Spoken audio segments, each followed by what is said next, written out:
What's up? I'm Alex from LearnBeachVolleyballFast.com. In this beach volleyball tutorial, we're going to take a deeper look at a very often misunderstood topic and sometimes even highly debated topic among coaches and players because of misunderstanding. Should we be snapping our wrist or not when we attack in beach volleyball?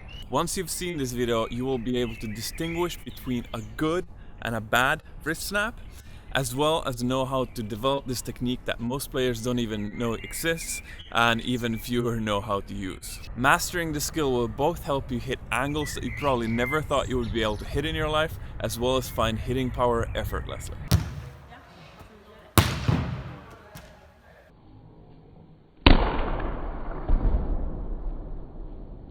Okay, so let's start getting this party started.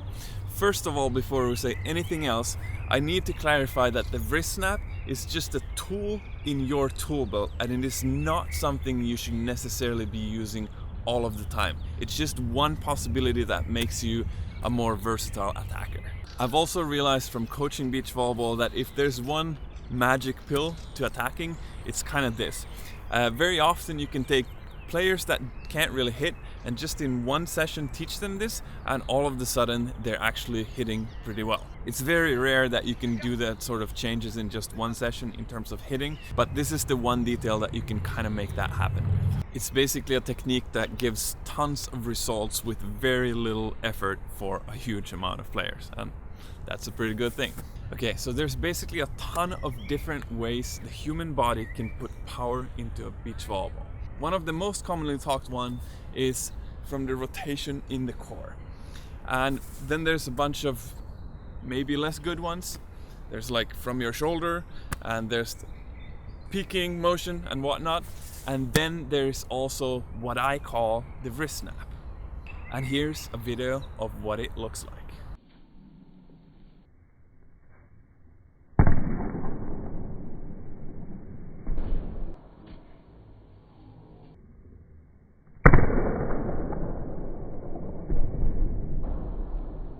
Okay, so the big misunderstanding with the wrist snap is basically that I believe most people think that it's a wrist snap created by a voluntarily contraction by your forearm muscles like this. Rather, the wrist snap, the way I talk about it, is basically a flick of your wrist. It's basically a side effect from extending your elbow and letting your relaxed wrist flap. So just to sort of show how this works, the physics of it, I made this sort of wooden model where you can see that the elbow extends, and once the elbow has extended fully, the wrist just has to snap. That's the only way it can go. And here's also a slow motion video of me doing the movement without hitting a ball. And if you think about it, actually the wrist movement, the relaxed wrist, doesn't come only from the elbow extending, it also comes from you sort of hitting upwards, and basically the extension of your hand also, I think, adds to that wrist movement. Very often when people hit with this technique, they end up in this sort of gooseneck position rather than swinging through, because basically it's just the natural thing that happens when you're hitting more upwards rather than through the ball. Okay, so in the beginning of the video I did say that this is a highly debated topic. There are actually counter arguments against even the existence of the wrist snap. So before we jump into how to develop this technique, we're just gonna have a quick look at some of those counter arguments. Okay, so there are some coaches that just don't believe that the wrist snap exists. And I actually used to be one of those coaches until I learned how to use the wrist snap myself. And then once you start to use it, well, you can't deny it anymore. But a lot of coaches do think that it's just some sort of old adage, something that people just used to teach because it's just how people teach, but there's actually no reality to it. And I think one of the biggest reasons for that is that people misunderstand the forearm muscles, and they go and try to hit a ball like this with your muscles, and they see that it doesn't work, so then they think, oh, the wrist snap is just stupid. But the second big argument against the wrist snap is that people have gone and looked at super slow motion video of spikes, and basically when they look at it, it simply just doesn't look like there's a wrist snap. And to be completely honest, even when I look at myself on video in super slow motion where I do what I call the wrist snap, I can't deny it. It doesn't look like there's a wrist snap. Even if I do the exact same movement that looks like this when there is no ball to hit, it ends up looking like this when there is a ball. In the video it does look like the wrist is not snapping and it's more like in the same position all the way throughout. Kind of like a golf club, people explain it like. If you think back to my wooden model, basically this is what they think that would look like, rather than the wrist snapping one. And this is a topic that I can make a longer video about if someone wants to, but basically my short answer to why this is the case is that if the hand is flopping freely, basically the hand and the ball weighs roughly the same. So when you just have a floppy hand hitting the ball, there's going to be some resistance that the hand is going to basically bounce back from before the ball goes, and then the hand can again move freely. But the thing is that even if in the contact point the hand bounces backwards, it doesn't mean that the hand did not put power into the ball before it bounces backwards. So there's momentum in the hand, it's just that there's not a lot of weight in that momentum, so you don't get a wrist snap that actually looks like it's snapping throughout the contact with the ball.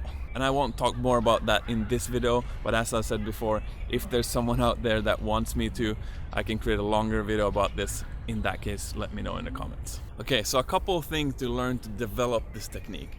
Firstly, you need to learn to have a floppy wrist but still a semi-contracted hand. Most people have either they're contracted in their hand and they're also stiff in their wrist, or they're floppy in their wrist but then their fingers and hand is also floppy. You actually need to learn to separate. It's kind of like learning to do stuff like this. You basically need to learn to separate your muscles in here so that you are able to relax the floppy muscles here but still have a hand that is kind of contracted. Maybe not super contracted, maybe it's not like a plank, but it's not super floppy either. And once you have learned that, after that you basically need to learn a sort of a new timing to your hits. If you notice this wooden model, actually the elbow extends a few milliseconds before the hand hits the ball. Most people, when they hit a volleyball, they time it so that their elbow extends at the same time as your hand contacts the ball. But here you actually need to sort of let it extend first, then let your hand flop on top of the ball. And the third thing that most people need to hear to learn this technique is that it's basically very counterintuitive.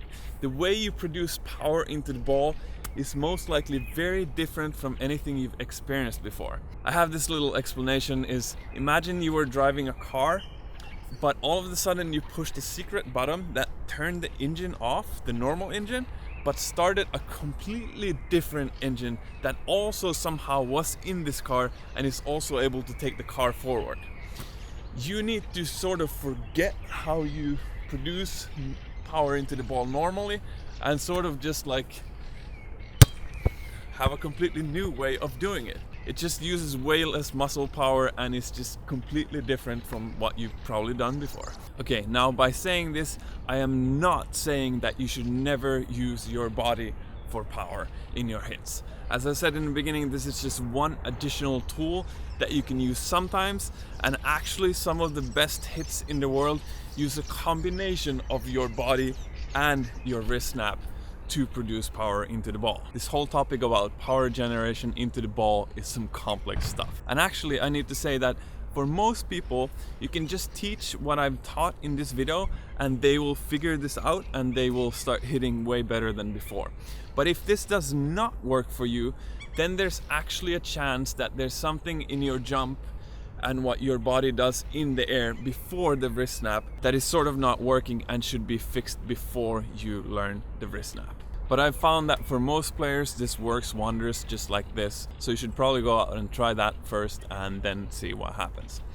I'm probably gonna make more YouTube videos in the future that will discuss this topic more in depth. I will definitely make courses in the future that will discuss all of the power generation, the combinations between your core, whatever, wrist snap, all of that, and how to learn it and how to develop it. And of course, if you want a tailor-made solution for you, which will be the quickest way to learn all of this, check out what it takes to get coaching by me on my website.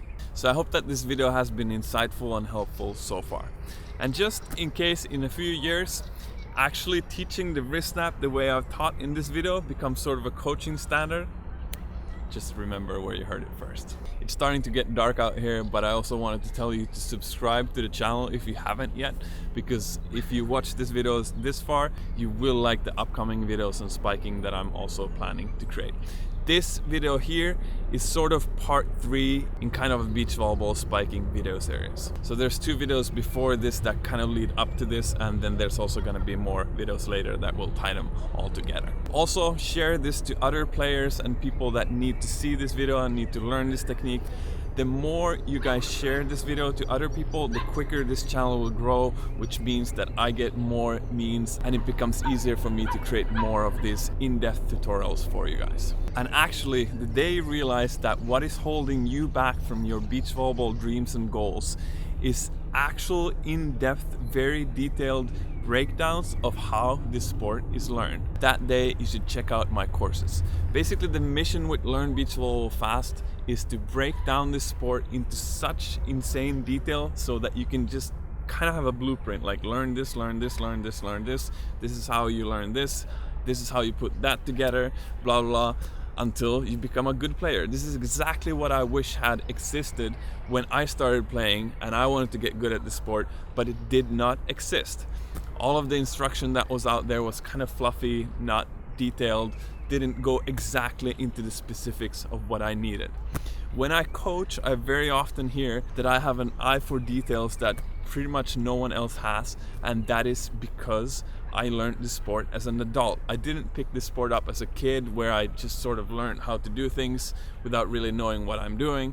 I had to basically learn everything the hard way, and that is why I teach it so well. These YouTube videos I try to make very helpful and sort of quick for a wider audience, but the people that want the absolute most detailed, the absolute complete breakdowns, that's going to be in my courses.